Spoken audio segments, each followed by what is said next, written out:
XRP Army, pay attention, what just happened in the markets is nothing short of shocking.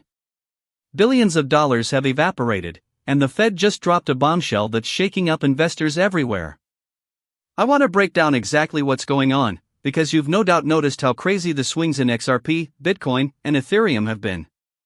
Prices have been spiking and dropping non-stop, and I can tell you right now, the turbulence is only going to get worse. Today alone, we saw over $22 billion worth of Bitcoin and Ethereum options expire. That's a huge amount of liquidity being unleashed, and the result is obvious: more wild price action ahead.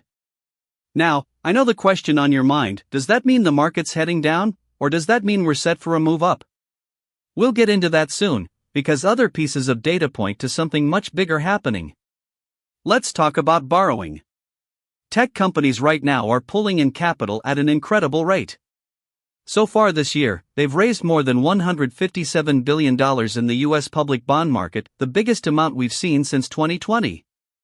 And here's why that matters: back in 2020, the same thing happened right before we hit the 2021 bull market highs in Bitcoin, Ethereum, and XRP. Companies borrow when they're preparing to expand. They're pouring this money into AI, blockchain, and infrastructure, the kind of investments that fuel massive growth cycles. Then, as profits rise, investors pile in, which drives asset prices even higher. That cycle is setting up again right now.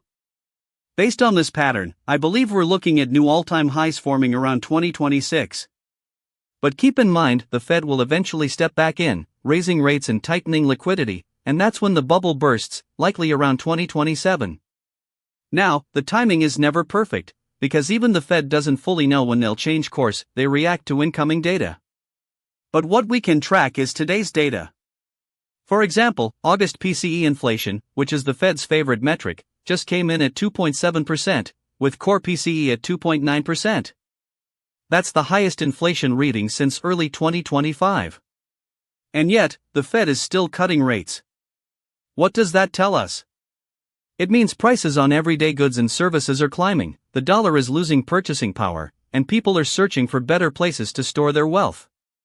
And yes, the US dollar is on track for one of its worst 12-month stretches in history. Rate cuts are weakening the dollar even more, and that pushes money into assets like stocks and crypto.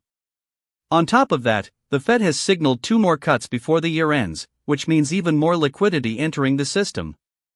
Let me share one of the biggest lessons I've learned as an investor: when the crowd panics and gets bearish, that's when I look for opportunities.